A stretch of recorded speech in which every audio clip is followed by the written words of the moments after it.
அல்ஹம்துலில்லாஹ். அப்போ இந்த ஒன்றாவது பாட புத்தகத்தில் ஒரு சிறுவன், முஸ்லீம் சிறுவனுடைய பாடம் இடம்பெற்றது. கடந்த வருடம் மிக பிரபலியமாக பேசப்பட்டது. என்ன அப்படின்னு கேட்டிங்கன்னா, அதாவது 3வது படிக்கக்கூடிய முஸ்லீம் மாணவன் கவர்மெண்ட் ஸ்கூலில் படிக்கிறான். அவன் ஸ்கூல் முடிச்சுட்டு வரும்போது ரோட்டில் ஒரு பை ஒன்று கிடந்திருக்கு. அந்த பையை திறந்து பார்த்துருக்குறான். அதில் பணமும் நகையும் அதிகமாக இருந்தது. அதை என்ன செய்கிறான் அப்படின்னு கேட்டிங்கன்னா, தன்னுடைய தாய் தந்தை இடத்துல வந்து கொடுக்குறான். கொடுக்கும்போது அவங்க என்ன செய்கிறாங்க அப்படின்னு கேட்டிங்கன்னா, இது நமக்குள்ளது கிடையாது, இது வந்து நமக்கு ஹராமு, அதனால் என்ன செய்யணும், இதை சம்பந்தப்பட்டவர்கிட்ட ஒப்படைக்கணும்னு சொல்லி காவல் அதிகாரிகள் இருக்கிறாங்கல்ல, அந்த போலீஸ் ஸ்டேஷனில் போய் ஒப்படைக்கிறாங்க. இது சாதாரண ஒரு செய்தி. இது என்ன ஆச்சு அப்படின்னு கேட்டிங்கன்னா, எஸ்பி அளவுக்கு போய், டிஐஜி அளவுக்கு போய் அந்த பையனை பாராட்டு எல்லாருமே தெரிவிக்கிறாங்க. கேட்குறாங்க, நீ வறுமையில் இருக்கிற, கஷ்டத்தில் இருக்கிற, அந்த பணம் உனக்கு தேவைப்பட்டிருக்கோம், நீ எடுத்திருக்கலாம், ஆனால் ஏன்டா எடுக்கல அப்படிங்கும் போது, என்னுடைய தாய் தந்தை இது ஹராம்னு சொன்னாங்க, இது தப்புன்னு சொல்லி கொடுத்தாங்க, அவங்களுடைய பேச்சை கேட்டு நான் கொண்டு போய் கொடுத்தேன் அப்படின்னு சொல்லி அதை பாடமாகவே கொண்டு வந்துட்டான். 1வது பாட புத்தகத்தில் ஒரு சிறுவன் நடந்து வர மாதிரி, ஒரு பையை எடுக்கிற மாதிரி அதை கொண்டு வந்து சம்பந்தப்பட்ட அதிகாரிகளிடத்தில் கொடுத்து சம்பந்தப்பட்டவர்களிடத்தில் கொடுக்கிற மாதிரி பாடத்திட்டத்திலே கொண்டு வந்திருக்கிறாங்க என்றால், அந்த குழந்தைக்கு சொல்லி வளர்த்த அந்த வளர்ப்பு அப்படி நல்ல விஷயத்தை போதனை பண்ணார்கள். கண்ணுக்கு நேராக பார்க்குறோம். இன்னைக்கு பிள்ளைகள் எப்படி வளர்றாங்க யோசிச்சு பாருங்க. இன்ஸ்டாகிராமுடைய ரீல்ஸ் மோகம் அவனை எந்த அளவுக்கு மோசமான வழியில தள்ளுகிறது. கடந்த 2 மாசத்துக்கு முன்னால வட மாநிலத்தை சார்ந்த ஒரு இளைஞன் வேலைக்காக வந்திருந்தான். அவனை அடிச்சு 12 வயசு பசங்க ஒரு 4 பேர் அடிச்சு அவனை ரீல்ஸ் எடுத்தாங்களா இல்லைங்களா? எவ்வளவு கேவலம்! அவன் மேல சிறுநீர் கழிக்கிறாங்க. இன்னைக்குள்ள பிள்ளைகள் இப்படித்தான் வளர்றாங்க. ரீல்ஸுடைய மோகம். பள்ளி வாசலுக்கு வரும்போது ரீல்ஸ் போடுறான். பெண் பிள்ளைகள் ரீல்ஸ் போடுது. இன்ஸ்டாகிராம்ல போய் ஐடியை ஓபன் பண்ணி நான் எங்க போறேன், என்ன பண்றேன், என்ன ட்ரெஸ் போடுறேன், என்னத்தை சாப்பிட்றேன், என்னத்தை பேல்றேன், எல்லாத்தையும் போட்டுட்டு உட்காந்துருக்கிறான். என்னடா இது? எவ்வளவு மோசம்! டீ குடிக்கிற உன் உடம்புக்கு நீ குடிக்கிற, அதை என்ன 10 பேத்துக்கு காட்டணுமா? உன் வீட்டுல சாப்பிடுற 10 பேத்துக்கு காட்டணுமா? எவ்வளவு மோசம்! இன்னைக்குள்ள இளைஞர்கள், சிறுவர்கள் முதல் கொண்டு காலையில எழுந்திருச்ச உடனே துவா ஓதுறானா இல்லையே ரீல்ஸ் போட்டுட்டு உட்காந்துருக்கான். பேரண்ட்ஸ் போன் அடிக்கிறாங்க, ரீல்ஸ் போடுறான். பாய் எத்தனையாவது படிக்கிறவன்? 7வது படிக்கிற புள்ள, 7 வயசு பையனா இன்னைக்கு ரீல்ஸ் போடுறான். பார்க்குறோமா இல்லைங்களா? அப்ப அந்த குழந்தைகளுக்கு மார்க்கத்தை நாம தான் சரியாக சொல்லி வளர்க்க வேண்டும். இன்னும் சொல்ல போனால், அந்த குழந்தைகளுக்கு பெற்றவர்கள் நீங்கள் ஒரு தவறை செய்கிறீங்க. எல்லா பெற்றவங்களும் சரி. என்ன அப்படின்னா, இந்த மாதிரி ஓடி ஆடி விளையாடுற பிள்ளைங்க எத்தனை பேர்? இப்போ பள்ளியாசில் வந்ததுனால ஓடி ஆடி விளையாடுறான். வீட்டில் அந்த மாதிரி ஓடி ஆடி விளையாடுவோனா? ஓடி ஆடி விளையாட முடியுமா? ஒரே இடத்துல அப்படியே உட்காந்துருப்பான். என்ன, ஃபோனை தூக்கி கையில் கொடுத்துடுறது, அவ்வளவுதான். அந்த இடத்த விட்டு நவர்றானா? யோசிச்சு பாருங்க. இன்னைக்கு வளரக்கூடிய பிள்ளைகள் இடத்துல ஃபோனை கையில் கொடுக்குறோம். விளையாட்டை இஸ்லாம் எந்த அளவுக்கு ஆர்வம் ஊட்டி இருக்கு தெரியுங்களா? அல்லாஹ்வுடைய தூதர் மக்காவிலிருந்து மதீனாவுக்கு வராங்க. அப்படி மதீனாவுக்கு வரும்போது 2 நாட்கள் மதீனாவாசியை லீவு விட்டுட்டு விளையாடுறாங்க. லீவு விட்டுட்டு சொந்த வேலை எல்லாத்தையும் நிப்பாட்டிட்டு விளையாடுறாங்க. அப்ப அல்லாஹ்வுடைய தூதர் கேட்குறாங்க, என்ன நாள், எதுக்காக விளையாடுறீங்க அப்படின்னு கேட்கும்போது, அப்ப சஹாபாக்கள் சொல்கிறார்கள், நாங்கள் அறியாமை காலத்திலேருந்து இருக்கிறோம், இந்த மாதிரி லீவ் விட்டு 2 நாள் நாங்கள் விளையாடுவோம், உடம்பு ஆரோக்கியத்திற்காக விளையாடுவோம், சந்தோஷமா இருப்போம் அப்படிங்கும்போது, அப்ப அல்லாஹ்வுடைய தூதர் சொன்னாங்க, அதுக்கு தான் 2 நாள் அல்லாஹ் கொடுத்துருக்கானே, ஹஜ்ஜு பெருநாள், நோன்பு பெருநாள், இந்த நாளில் விளையாடுங்க, சந்தோஷம். என்னைக்கு விளையாடுறோம்? இன்னைக்கெல்லாம் என்ன தெரியல, பெருநாள் தொழுவோம், பெருநாள் தொழுகிற வரைக்கும் புது ட்ரெஸ் அது இதுன்னு போட்டு மேக்கப் போட்டுக்கிட்டு நிற்போம். வந்து தொழுது முடிச்சோடனே 4 ஃபோட்டோ எடுப்போம், 5 வாட்ஸ்அப் ஸ்டேட்டஸ் வைப்போம். வச்சு முடிச்சதுக்கப்புறம் வீட்டில் போய் பரோட்டா, ஆப்பம், முட்டை அட்டலப்பம், கடல் பாசி, குருமா எல்லாத்தையும் சாப்பிடுவோம். அல்ஹம்துலில்லாஹ் அப்படின்ட்டு படுத்துருவோம். அவ்வளோதான். 6 மணிக்கு எழுந்திரிச்சு, மத்தியானம் பிரியாணி கிடையாது, 6 மணிக்கு எழுந்திரிச்சு திரும்ப டீ பிஸ்கட் சாப்பிட்டு பெருநா கொலைக்கு போயிடுறோம். இதுதான் பெருநா. நம்ம கொண்டாடுற பெருநா என்ன? இதுதான். அப்போ அல்லாஹ்வுடைய தூதர் என்ன தெரியல சொன்னாங்க? பெருநாள் தினத்தில் விளையாடுங்கிறாங்க, வீர விளையாட்டு விளையாடுங்கிறாங்க. எத்தனை பிள்ளைக்கு நம்ம வீர விளையாட்டை விளையாட சொல்லி கொடுக்குறோம்? ராமநாதபுரம் பகுதிக்கெல்லாம் நீங்கள் போயிட்டீங்கன்னா பெருநாள் தொழுகை முடிஞ்சோடனே கபடி விளையாடுவாங்க. அல்லாஹ்வுடைய தூதர் என்ன தெரியல செய்வாங்க? ஆயிஷா நாயகி சொல்றாங்க, மதீனாவுடைய அந்த பள்ளிவாசல் வெளிப்பகுதியில் கருப்பின மக்கள் என்ன செய்யறாங்கன்னா விளையாடுறாங்க, வீர விளையாட்டு, அம்பு எறிகிறது, இந்த மாதிரி ஓட்டப்பந்தயெல்லாம் விளையாடுறாங்க. அப்படி விளையாடும் போது அல்லாஹ்வுடைய தூதர் தன்னுடைய மனைவி ஆயிஷா ரலியல்லாஹு அவங்க கேட்குறாங்க, நானும் பார்க்கணும் அல்லாஹ்வுடைய தூதர். தன்னுடைய ஆடை என்ன செஞ்சாங்க மேலே போட்டுட்டு ஆயிஷா நாயை பின்னாடி நிற்க வச்சு அந்த விளையாட்டு ஆட்டுறாங்க. விளையாட்டை பார்க்குறாங்க. ஒரு நாள் அல்லாஹ்வுடைய தூதர் என்ன செய்கிறாங்க? மதீனாவை கடந்து போய்கிட்டு இருக்கிறாங்க. அங்கே உள்ள சிறுவர்கள்லாம் என்ன செய்கிறாங்கன்னா அம்பு எய்ந்து விளையாண்டுக்கிட்டு இருக்கிறாங்க. அப்போ அல்லாஹ்வுடைய தூதர் என்ன தெரியல செஞ்சாங்க? விளையாடுங்க, வீர விளையாட்டை விளையாடுங்க. ஏன்னா உங்களுடைய மூதாதையர் தந்தையான இஸ்மாயில் அலைஹிஸ்ஸலாம் அம்பு எய்வதில் தேர்ச்சி பெற்றவராக இருந்தார், அவர் விளையாட்டு இது, நீ விளையாடுங்கிறாங்க. சொல்லிட்டு அல்லாஹ்வுடைய தூதர் என்ன தெரியல பண்ணாங்க? ஒரு அணியில் போய் நின்றுக்கிட்டாங்க. அம்பு எய்கிறதுல ஒரு அணியில் போய் நின்றுக்கிட்டாங்க. உடனே எதிர் அணியில் அம்பு எய்யவே கிடையாது.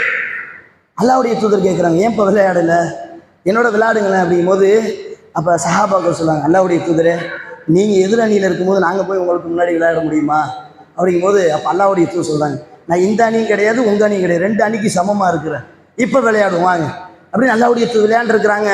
மனைவியோட ஓட்டப்பந்தயம் விளையாண்டுருக்கிறாங்க.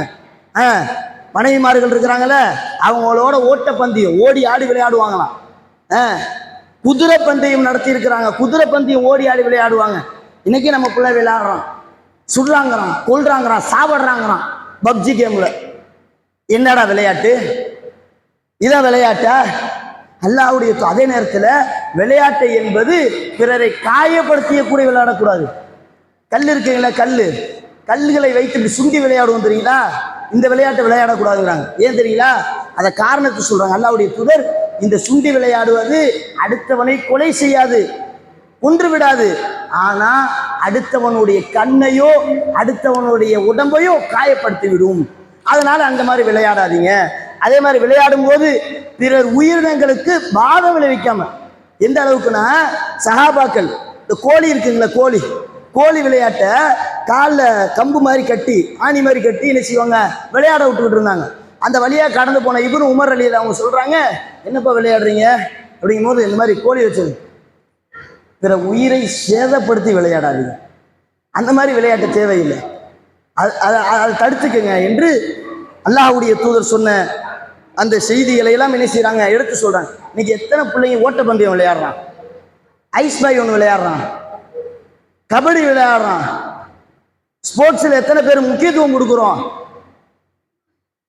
இப்போ கூட சர்ச்சை பேசினாரு யாரு? விளையாட்டுத்துறை அமைச்சர். யாருங்க விளையாட்டுத்துறை அமைச்சர் தெரியுமா? யார் விளையாட்டுத்துறை அமைச்சர்? ஆதவ் அர்ஜுனா, அவர் தான் விளையாட்டுத்துறை அமைச்சர். அவர் என்ன சொன்னார் தெரியுங்களா?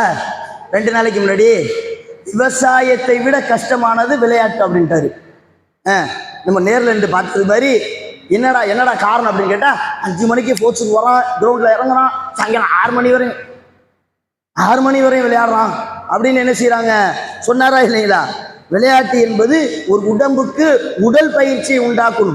வீர விளையாட்டு விளையாடலாம், ஒலிம்பிக்கில் விளையாடுறாங்களே அத்தனை விளையாட்டையும் விளையாடலாம். ஆனால் இன்னைக்கு நம்ம பயில எது தெரியல விளையாடுவாங்க, கிரிக்கெட்டு தான் விளையாடுவான், ஃபுட்பால் விளையாடலாம். எல்லாருக்குமே அதில் இந்த கிரிக்கெட்டை பொறுத்த அளவுக்கு 11 கூமுட்டைங்க, லட்ச கூமுட்டைகளை உண்டாக்குறாங்க. கிரிக்கெட்டை பொறுத்த அளவுக்கு 2 பேருக்கு தான் விளையாட்டு. ஒன்று யாரு பவுலிங் போடுறான்ல அவனுக்கும், பேட்டிங் பண்றான்ல அவனுக்கு மட்டும்தான் அதில். அவன் யாருக்கு அடிக்கிறான்னு அவன் தான், பாக்கி அத்தனை பேரும் கை கட்டிட்டு தான் நிற்கணும். ஃபுட்பால் அப்படி கிடையாது, எல்லாரும் ஓடலாம், எல்லாரும் விளையாடலாம். அது அல்லாஹ்வுடைய, அதாவது இன்னைக்கு ஸ்போர்ட்ஸில் அதை பார்க்குறோம். ஒலிம்பிக்கில் சேர்த்துருக்காங்களா, ஃபுட்பாலை கூட சேர்க்கணும்னு சொல்கிறாங்க. ஆனால் இந்த இதை சேர்த்துருக்காங்களா என்னைக்காவது கிரிக்கெட்டை? ஒன்று வேணாங்க, இந்தியாவை தவிர எந்த நாட்டில் அதிகமாக முக்கியத்துவம் கொடுப்பான்? 2020 நடக்கிறாங்கல்ல, ஐபிஎல் மேட்ச் நடந்துச்சா இல்லைங்களா? இந்த ஐபிஎல் மேட்ச் இந்தியாவில் தான் எல்லா கிரவுண்டுலையும் வைப்பான். வெளிநாட்டு கிரவுண்டில் எங்கேயா கொண்டு போய் வைப்பானா? பார்க்க மாட்டான், விளையாட மாட்டான். அவனுக்கு அதில் ஆர்வம் இல்லை. அதே ஃபுட்பாலை பாருங்க, எல்லாருமே முன்னுக்கூட நிற்பான். கபடி எடுத்துக்கோங்க, டென்னிஸ் எடுத்துக்கோங்க, அதில் நிற்பான். நம்ம பிள்ளைக்கு இன்னைக்கு ஃபஜர் தொழுதுட்டு போய் டென்னிஸ் செட்டில் கிராக் விளாட்றான். அனுப்புகிறோமா? ஸ்போர்ட்ஸுக்கு முக்கியத்துவம் கொடுக்குறோமா? உடம்புக்கு ஆரோக்கியம் தரக்கூடிய விளையாட்டை நம்ம ஊக்குவிக்கிறோமா? நாமளே காலைல எந்திரிச்சு ஓடுறது பெரிய அரிசா இருக்குது.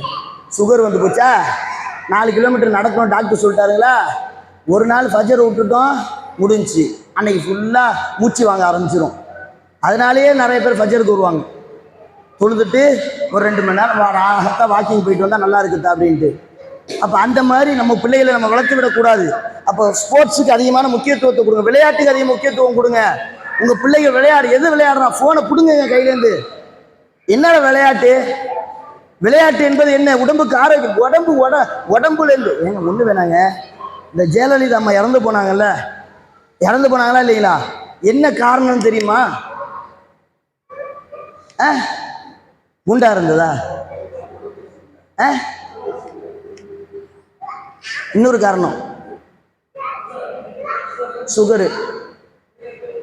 சரி, இன்னொன்று அவனே சொன்னான். நான் பொய் சொல்லலை, நீங்கள் வேணா போய் யூடியூப்ல போய் பாருங்க, இல்லை கூகுளில் சர்ச் பண்ணி பாருங்க.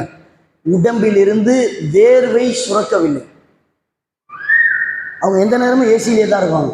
ஒரு ஸ்டேஜுக்கு போனாலே பாருங்க 10 ஏசி நிற்கும். உங்க உடம்புலேருந்து வேர்வை வரவே வராதான். சரிங்களா? இன்னைக்கு பிள்ளைங்க அப்படிதான், ஏசியிலே படுத்துக்கிறான், ஏசியிலே கேம் விளாடுறான். உடம்புலேருந்து வேர்வை வெளியில வருதா? சுரப்பி வெளியே வருதா? யோசிச்சு பாருங்க.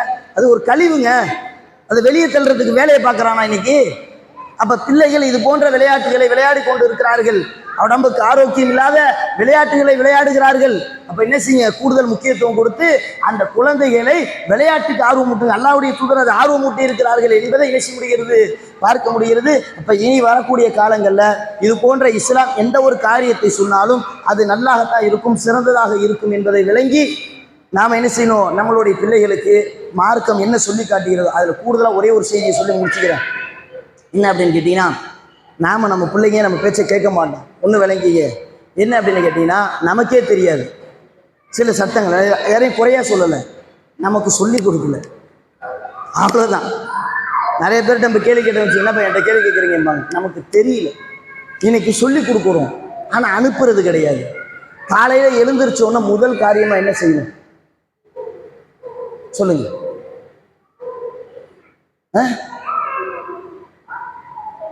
என்ன பண்ணுமா? சொல்லி கொடுத்தாங்களா மசால? என்ன சொல்லு? துவா ஓதணும். அடுத்தது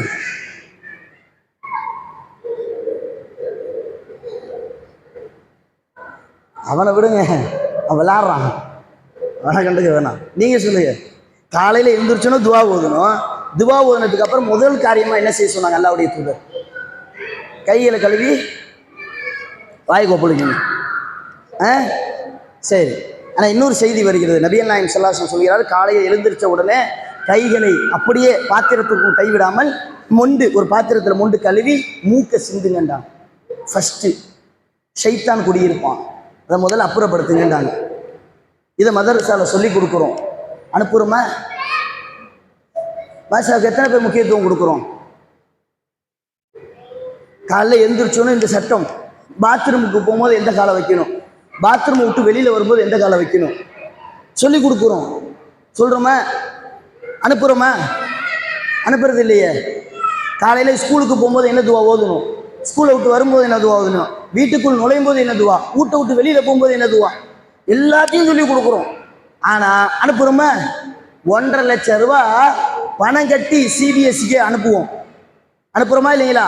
வித்யாலயா எங்கடா இருக்குன்னு தேடி கண்டுபிடிச்சி படிக்க வைக்கிறோம். இல்லாட்டி ஏஆர் அனுப்புகிறோம், இல்லாட்டி 5 மணிக்கு அனுப்புவோம்.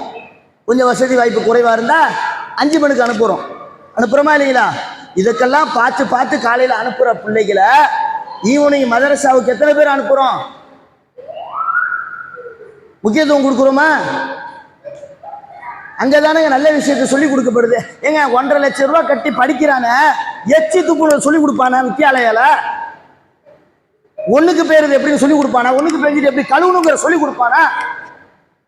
மதரசாவை எல்லாத்தையும் சொல்லி கொடுக்குறாங்க. ஏன் மதரசாவுக்கு முக்கியத்துவம் கொடுக்க மாட்டேங்கிறோம்? யோசிச்சு பாருங்க. அப்போ எந்த விஷயத்திற்கு நம்ம முக்கியத்துவம் கொடுக்கணுமோ அந்த விஷயத்துக்கு முக்கியத்துவம் கொடுப்பதில்லை. எதுக்கு முக்கியத்துவம் கொடுக்க கூடாது அதுக்கு முக்கியத்துவம் கொடுக்கணும். ஏன்? மார்க்கை பார்க்குறோம்ல, ரேங்க்கு எத்தனை மார்க் எடுத்திருக்கிறான், 10th எவ்வளோ எடுத்திருக்கிறான், அதான் அவனுடைய லைஃபு அப்படின்னு சொல்லி 500க்கு இவன் எத்தனை எடுத்திருக்கிறான், 500 மார்க்குக்கு 375 தானே. அவன் சொல்லுவான் 375 பயமா புவா 375 தானே.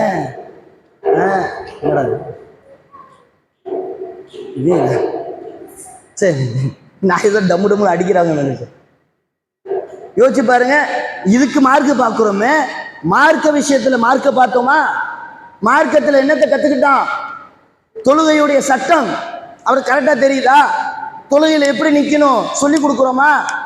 தொழுகையில நிற்கும் போது அந்த சஃபை எப்படி சரி செய்யணும்? ஏன் முதல் வரிசையில பெரியவர்களை அல்லாஹ்வுடைய தூதர் நிக்க சொன்னாங்க? சொல்லி கொடுத்துருக்குறோமா? மதரசாவை சொல்லி கொடுப்போம், அனுப்புங்க.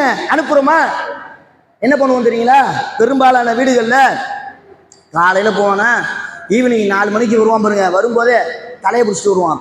புவா தலை வலிக்குது புவா, என்னடா பண்றது? மாசா லீவ் போட்டுக்கிறோம் புவா. ஏண்டா? வயிற்று வலிக்குது, தலை வலிக்குதும்மா, குடல் வலிக்குதும்மா, கால் வலிக்குதும்மா. ஒரு நாள் தானே, போத்தா போட்டுக்கத்தா அப்படின்றது. இதை அவன் கண்டினியூவாக எடுத்துருவான். சரி, உண்மையிலேயே பெத்த பிள்ளை மீது அக்கறை இருந்தா அதை உண்மையிலேயே நான் நடைமுறைப்படுத்துறோம்னா, மதரசாவுக்கு மட்டும் லீவ் கொடுக்குறோம்ல, அதே டியூஷனுக்கு 6 மணிக்கு கொடுத்துருவோமா? ஆப்ப கரண்ட் எடுத்து வெளுத்து ஓடுற அனுப்புறோமா இல்லைங்களா? 6 மணிக்கு டியூஷனுக்கு விரட்டி விடுறோம், 4 மணி மதரசாவுக்கு அனுப்ப மாட்டேங்கிறோம். ஏன்? அதுல ஆர்வம் இல்லை, அதை பத்தி தெரியல. இன்னைக்கு எத்தனை நபித்தோழர்கள் இந்த மார்க்கத்தை அறிவிச்சிருக்கிறாங்க. 7 வயசு குழந்தை அல்லாஹ்வுடைய தூதர் காலத்தில் நின்று தொழுகை நடத்தினார். எத்தனை பிள்ளை 7 வயசுல தொழுகை நடத்தினான்? ஏர்டெல் சூப்பர் சிங்கர் ஜூனியர் பாட்டுல பாட மாட்டானா என் பிள்ளை ஏங்குறாங்க. இன்னைக்கு முஸ்லீம் பிள்ளைங்க என் பிள்ளை பாடாதா? என்னடா அது பாடாதா? என்ன பாடுறது என்ன சொர்க்கத்துக்கு போறதா? தொழுவதை தாங்க சொர்க்கத்துக்கு கொண்டாடும். இன்னைக்கு பெற்றவர்கள் அதுல ஆர்வம் காட்டுறாங்க, இதுல ஆர்வம் காட்டுறது. அப்ப அதுக்காகத்தான் இந்த தலைப்பை எடுத்திருக்கிறாங்க. இந்த மாசம் சிறுவர்கள் எடுத்த தலைப்புக்கான காரணம் என்ன அப்படின்னா, மதரசாவுக்கு கூடுதல் முக்கியத்துவம் கொடுக்க வேண்டும் என்பதற்காகத்தான் இந்த சப்ஜெக்டை எடுத்து அதிகமான இடங்களில் என்ன செய்யப்படுகிறது, பேசப்படுகிறது. முடிந்த அளவுக்கு என்ன செய்யுங்க, உங்க குழந்தைகளா இருக்கட்டும், உங்களை சுற்றி இருக்கக்கூடிய குழந்தைகளா இருக்கட்டும், அவங்க என்ன செய்யுங்க. நம்ம மதரசா மாங்குடியில மதரசா நடத்தப்படுகிறது. என்ன டைம் பாய்? மதரசா டைம் ஆண்களுக்கும் பெண்களுக்கும் 4:30 to 6:30. இது ஆண்களுக்கு. பெண்களுக்குமா அது தனியா 5 to 6 அது தனியா. இங்கீங்களா வெளியா? இங்கேயே தானே. சரி, ஆரம்பிச்சாச்சுங்களா சார்? ஓடிக்கிட்டு எத்தனை பேர் பேராங்க? கம்மியான பேர் தான், 30 பேர். அல்ஹம்துலில்லாஹ். இப்போ 30 பேர் தான் நம்ம அல்ஹம்துலில்லாஹ் சொல்கிறோம். ஆனால் உண்மையிலேயே அது குறைவு. நமக்கு தெரிஞ்ச பிள்ளைங்க, பக்கத்தில் உள்ளவங்க, சொந்தக்கார பிள்ளைங்க, அவங்களெல்லாம் நம்ம சொல்லி விடுங்க, வந்து கற்றுக்கப்பா, மார்க்கத்தை தெரிஞ்சுக்க.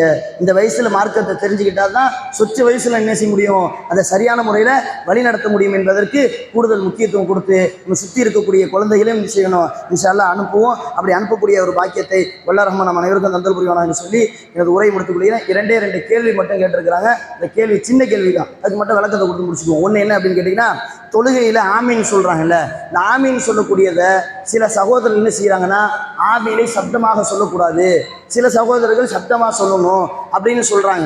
அப்போ இதுக்கு என்ன ஆதாரம், என்ன இருக்குது அப்படின்னு கேட்டால், அல்லாஹ்வுடைய தூதர் காலத்தில் ஆமீனை என்ன செய்வாங்க, ஓரளவு சப்தமாக விளங்கக்கூடிய விதத்தில், அதாவது நம்ம சொல்கிறது நமக்கு விளங்கணும், அந்த அளவுக்கு என்ன செய்திருக்கிறாங்க, ஆமீன் சொல்லியிருக்கிறார்கள் என்பதை பார்க்க முடிகிறது. அதுக்கு நன்மைகள் இருக்கிறது. அல்லாஹ்வுடைய தூதர் சொல்கிறாங்க, யார் இமாம் கைரில் மஹ்லூபி அலைஹிம் வலல்லாலின்னு சொல்லும்போது ஆமீன் சொல்கிறாரோ, அவருடைய ஆமீனும் மலக்குமார்களுடைய ஆமீனும் ஒன்றாக அமைந்து விடும் என்றால் அவருடைய பாவங்கள் மன்னிக்கப்படுகிறது என்று நபி ஸல்லல்லாஹு அலைஹி வஸல்லம் அவங்க சொல்லியிருக்கிறாங்க. அப்போ ஆமீன் சொல்லுவது தான் சுன்னத்து. அல்லாஹ்வுடைய தூதர் வழிகாட்டி இருக்கிறார்கள். எல்லாருமே தான் சொல்லணும், தொழுகையில் பேசக்கூடாது. ஆண் இப்போ தவறு செஞ்சுட்டா என்ன செய்யணும்? ஆண்கள் சுபஹானல்லான்னு சொல்கிறாங்கல்ல, பெண்கள் அதை சொல்லக்கூடாது, கை தட்டணும், அவ்வளோதான். இப்போ தொழுகையில் நான் 4 ரக்காயத்து 3வது ரக்காயத்தில் இமாம் உட்காந்துட்டாங்க, அப்போ என்ன செய்யலாம்? ஆண்களும் எந்திரிச்சிட்டாங்க, இப்போ உங்களுக்கு தெரியுது, அப்போ என்ன செய்யணும்? கை தட்டணும், பேசக்கூடாது. இதுதான் பெண்களுக்கான சட்டம். ஆண்கள் ஆமீன் இது சுபஹானல்லாஹ் சொல்லணும். அவங்க கேட்டாங்க கேள்வி, அதனால் அதை கூடுதலாக சொல்லிக்கணும். ஆமீன் என்ன வேண்டும்? சப்தமாக சொல்ல வேண்டும், ஓரளவு விளங்கக்கூடிய அளவுக்கு சொல்ல வேண்டும். அடுத்தது என்ன கேள்வி கேட்டிருக்கிறாங்கன்னா, இந்த பயான்லாம் நடத்துகிறோம்ல, இந்த பயான் நடத்தும்போது ஃபோட்டோ எடுத்து போடுறோம். அப்படி போடும்போது இது போடலாமா? என்ன பப்ளிசிட்டி பண்ணுறீங்க அப்படிங்கிற மாதிரி சில பேர்கள் என்ன செய்கிறாங்க, கேட்குறாங்க. அப்போ அதை போடலாமா போடக்கூடாதா அப்படின்னா போடலாம். என்ன ஆதாரம் அப்படின்னு கேட்டிங்கன்னா, அல்லாஹ் திருமறை குர்ஆனில் சொல்கிறான், தர்மத்தை நீங்கள் வெளிப்படையாக வழங்கினாலும் நன்மை, மறைத்து கொடுத்தாலும் அது நன்மை என்று அல்லாஹ் சொல்கிறான். அப்போ வெளிப்படையாக ஏன் நம்ம போடுறோம் அப்படின்னு கேட்டிங்கன்னா, அது 4 நன்மைகளை தூண்டும். இப்போ இங்கே பயான் நடக்குதுன்னு தெரிஞ்சால் இந்த 4 பேருக்கு மட்டும்தான் தெரியும். அதை ஃபோட்டோ பிடிச்சி போடும்போது எல்லாருக்கும் தெரியும். அப்போ என்ன செய்வாங்க? ஓ, இந்த மாதிரி பயான் நடக்குதோ, சில நம்மளும் கலந்துக்குவோம் அப்படிங்கிற மாதிரி எண்ணம் வரும். ஒருவேளை அவங்க கலந்துக்கலைன்னா கூட அவங்க பிள்ளைகள் இருந்தாங்கன்னா அனுப்புவாங்க. அப்போ இங்கே நடக்குதுங்கிறத மக்களுக்கு தெளிவுபடுத்தணுமா இல்லைங்களா? அல்லாஹ்வுடைய தூதர் என்ன செஞ்சாங்கன்னா, ஒரு நாள் உரை நிகழ்த்துறாங்க. இது பெருநாள் தொழுகை. அப்போ ஆண்களுக்கு மட்டும்தான் கேட்குது, பெண்களுக்கு கேட்கல. அதனால் அப்படியே விட்டுட்டாங்களா? அதை கேட்க வேண்டும் என்பதற்காக திரும்ப போய் உரை நிகழ்த்தினார்களா இல்லைங்களா? அப்போ மக்களுக்கு செய்தி அல்லாஹ்வுடைய தூதர் சொன்னாங்க, என்னை பற்றி ஒரு செய்தி கிடைத்தாலும் அது பிற மக்களுக்கு எடுத்து சொல்லுங்க அப்படின்னா. அப்போ எப்படி சொல்ல முடியும்? இந்த மாதிரி ஃபோட்டோலாம் போட்டால் தான் மக்களுக்கு தெரியும், அது மக்களுக்கு புரியும். அப்போ அதனால தான் வருவாங்க. அதனால் ஒரு தப்பும் கிடையாது, ஃபோட்டோ போடலாம். அது பெருமைக்காகலாம் கிடையாது, இது பெருமைக்கெல்லாம் ஒன்றும் கிடையாது. நம்ம நிகழ்ச்சி இந்த மாதிரி நடத்துகிறோம், அந்த மாதிரி நடத்தினதுனால தானே எனக்கு எல்லா பள்ளிவாசல்லையும் பயான் நடத்துகிறாங்க. இல்லைன்னு சொல்ல முடியுமா? சுன்னத் ஜமாத் பள்ளிவாசல்லாம் இன்றைக்கி பயான் நடக்கிறாங்களா இல்லையா? வாரம் எப்படி நடத்துகிறாங்க? கேட்டாங்க கேள்வி, அங்கே என்ன போய் வாரம் பயான் நடத்துகிறாங்க, நீங்கள் நடத்தலையாண்டு. எப்படிங்க உங்களுக்கு அங்கே உள்ள ஆளுங்க வந்து பார்த்துச்சா? கேள்வி என்னன்னா, அங்கே உள்ள ஆளுங்க இங்கே வந்து உட்காந்து என்ன பயன் பண்ணுறீங்க அப்படின்னு கேட்டாங்களா? தெரியல. எப்படி தெரியும்? ஃபோட்டோவை பார்க்குறாங்க. வாரம் அவங்க பள்ளிக்கு பயானுக்கு போகிறாங்க, பெண்கள் போகிறாங்க, ஆண்கள் போகிறாங்க. ஏன் அந்த பயானை நீங்கள் நடத்துங்களா? இன்றைக்கி நடத்துகிறாங்களா? அந்த நன்மைக்கு வழிவகுச்சுச்சா இல்லைங்களா? இப்போ இந்த மாதிரி விஷயத்திற்காகத்தான் இந்த ஃபோட்டோ போடுறதை தவிர வடக்கு மாங்குடி கிளை எல்லாருக்கும் பப்ளிசிட்டி ஆகணுங்கிறது தான் இல்லை. புரியுதுங்களா? நன்மையான விஷயத்திற்கு மக்கள் தெரிந்து கொள்ள வேண்டும் என்பதற்காகத்தானே தவிர வேறு எந்த ஒரு நோக்கமும் கிடையாது. அந்த கேட்ட அந்த சகோதரர்கள் இருந்தீர்கள் என்றால் அவங்க மனசை காயப்படுத்துறதுக்காக இதை நாங்கள் சொல்லலை, நம்ம விளங்கிக்கணுங்கிறதுக்காகத்தான் நம்ம என்ன செஞ்சோம், இந்த செய்தியை சொன்னோம். கூடுதலாக அதே மாதிரி சபையை கலைக்கும் போது ஓதிக்கொள்ளுங்கள். சுப்ஹானக்கல்லாஹும்ம வ பிஹம்திக அஷ்ஹது அல்லா இலாஹா இல்லா அன்த அஸ்தக்ஃபிருக்க வ